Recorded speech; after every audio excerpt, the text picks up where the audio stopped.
Well, hello. Right now we have a little video for you. It's kind of a continuation of every other thing that we've done in this series up to this date. What brings us to it is we're out of space in the beast for another NVMe. So what we need to do is find a way to do it, and at the end I'm going to put one together, show you the solution, but I just want to bring it to your attention. Remember those slots that we spent so much time about, the by 16, by 8, by 4s, by 1 bifurcated into 4s or 8-bit or whatever. Let's see if we can put that to use over here dealing with some storage issues, because that's what we've got to talk about today. Expansion slots and storage issues. Storage issue, because you know what a SATA SSD is, right? It's like the SATA drive, the serial ATA, except instead of being 3.5, it's 2.5, something like that.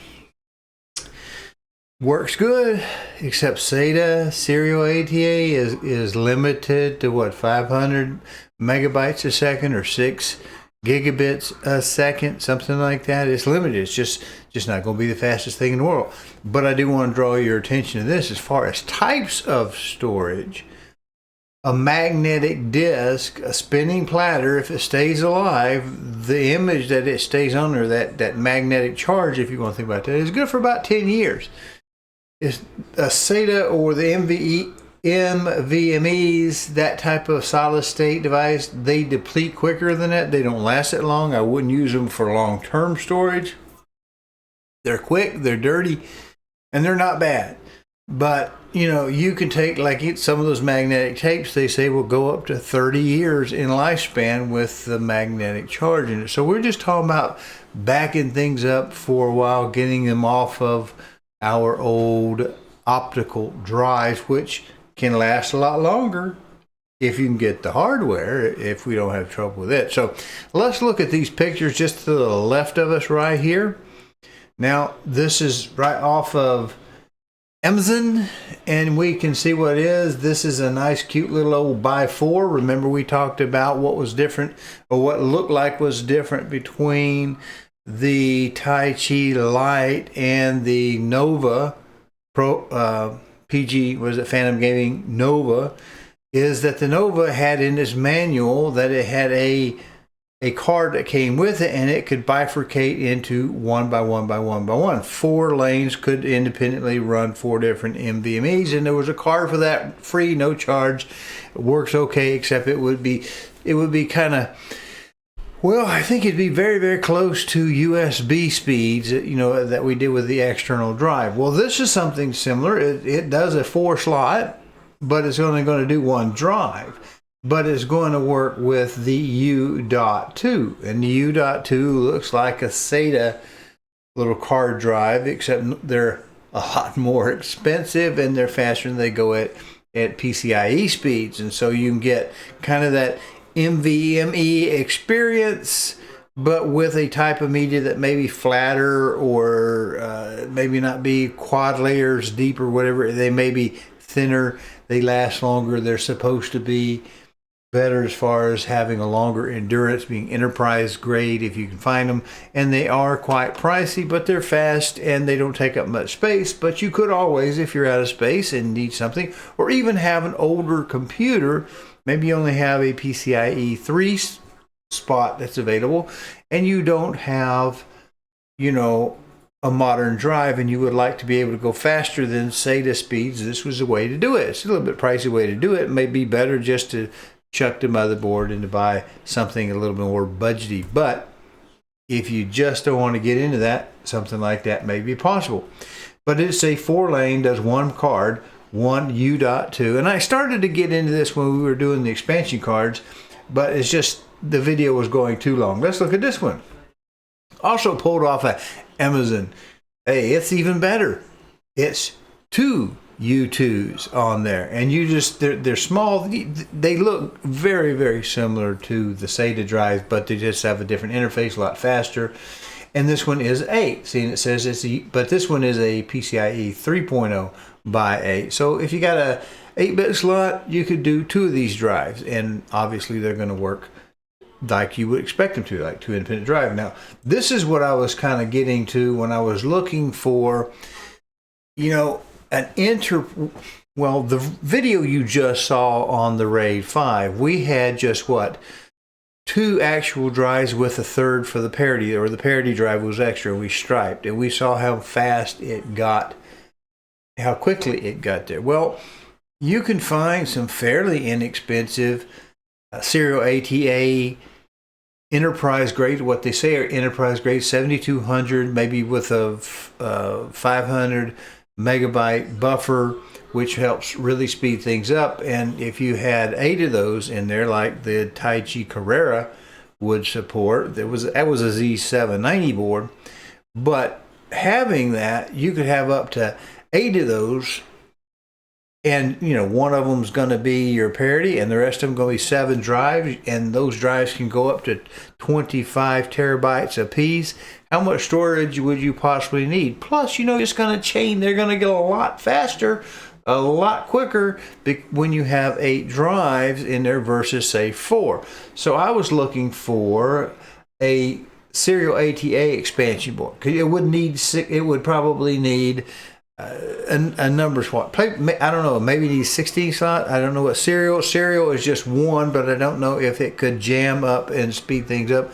Wouldn't make sense if it did, but I was looking for like a 4-to-1, bifurcated. There's just not very many of these main boards that's going to bifurcate into individual lanes on the PCIe Express to give you that 4 serial lanes out of it, 4 serial ATAs out of it. It's not the speed that's the issue, it's how it's broken down. But this one is broken down into a 16-bit, as you see up here.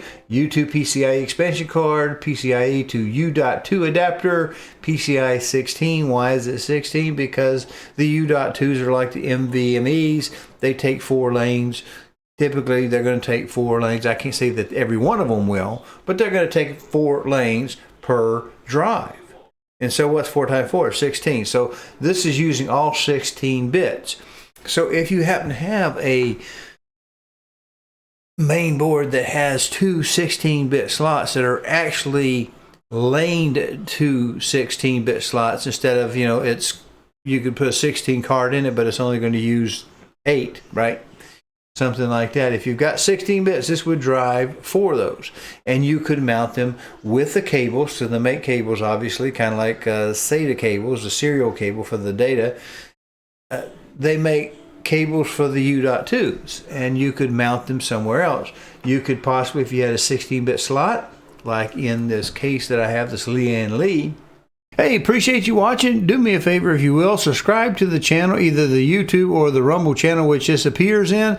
And if you can, check the notification bell or settings to make sure that you get notified when new videos are posted. Appreciate it. They make cables for the U.2s, and you could mount them somewhere else.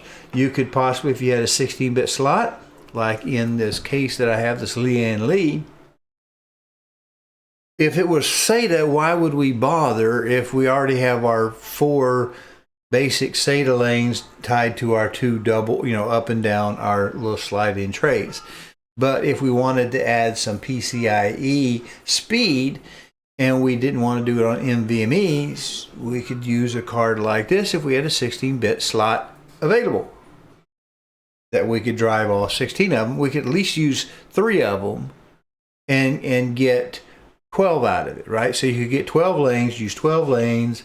Maybe the last one's just not used because there's room on the board there on that little flop out panel for 3 more drives, right?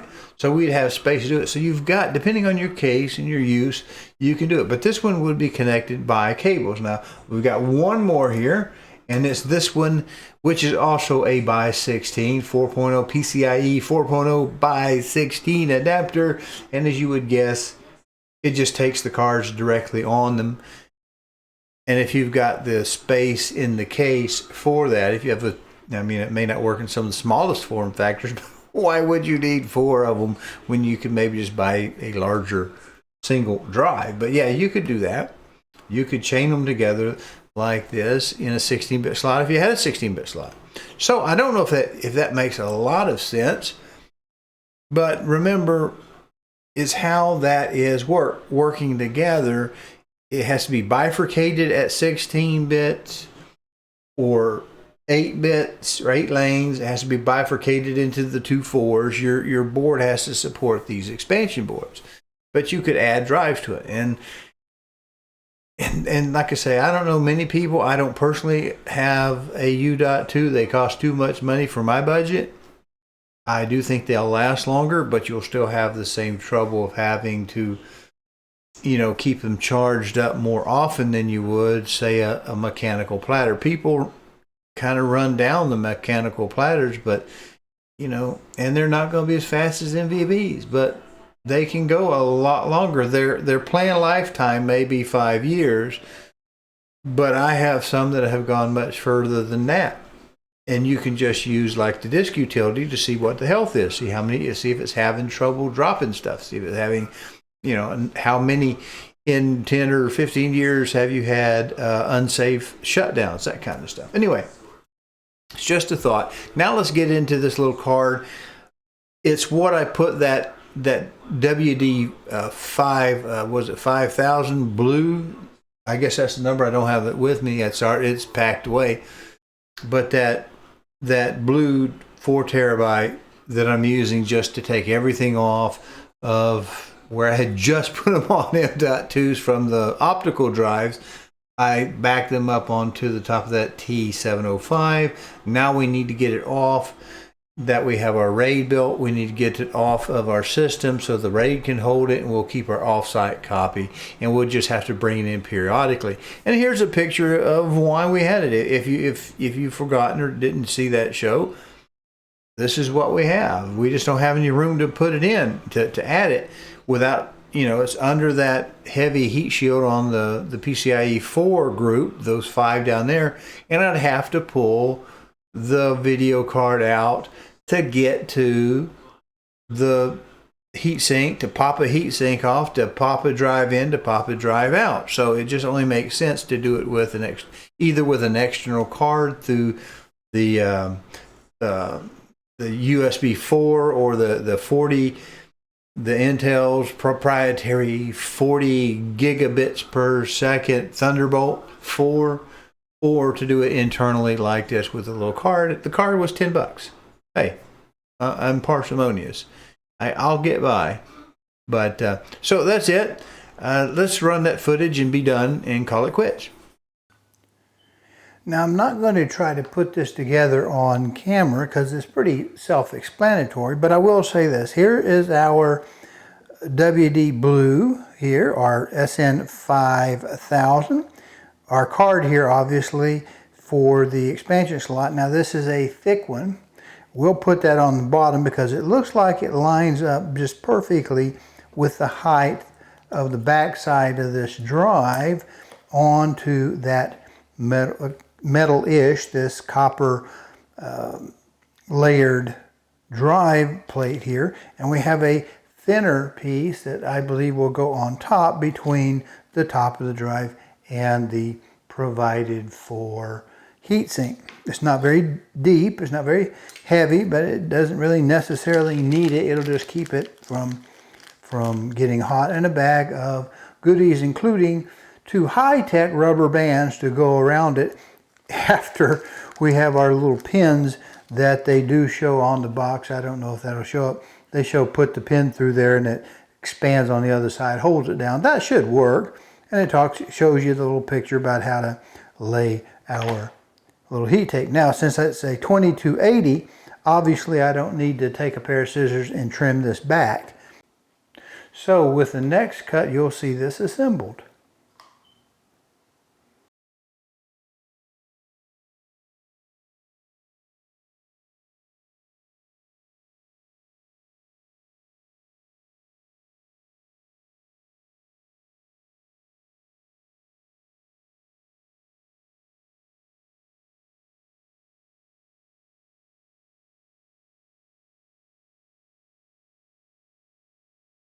So that's pretty well much to the show for today.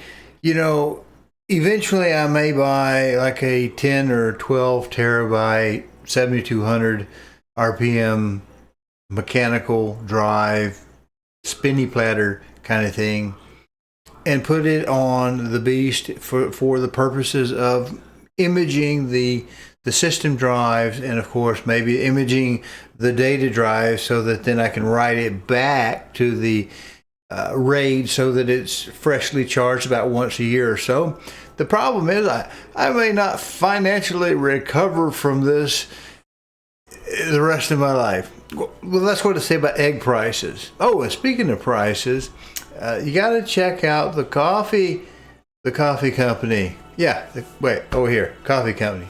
You buy some coffee, you'll get some coffee for it. It's a shameless plug, I know, but anyway, if you're so inclined, check it out. You can use the QR code that I just flashed up there. We appreciate you. See you next week.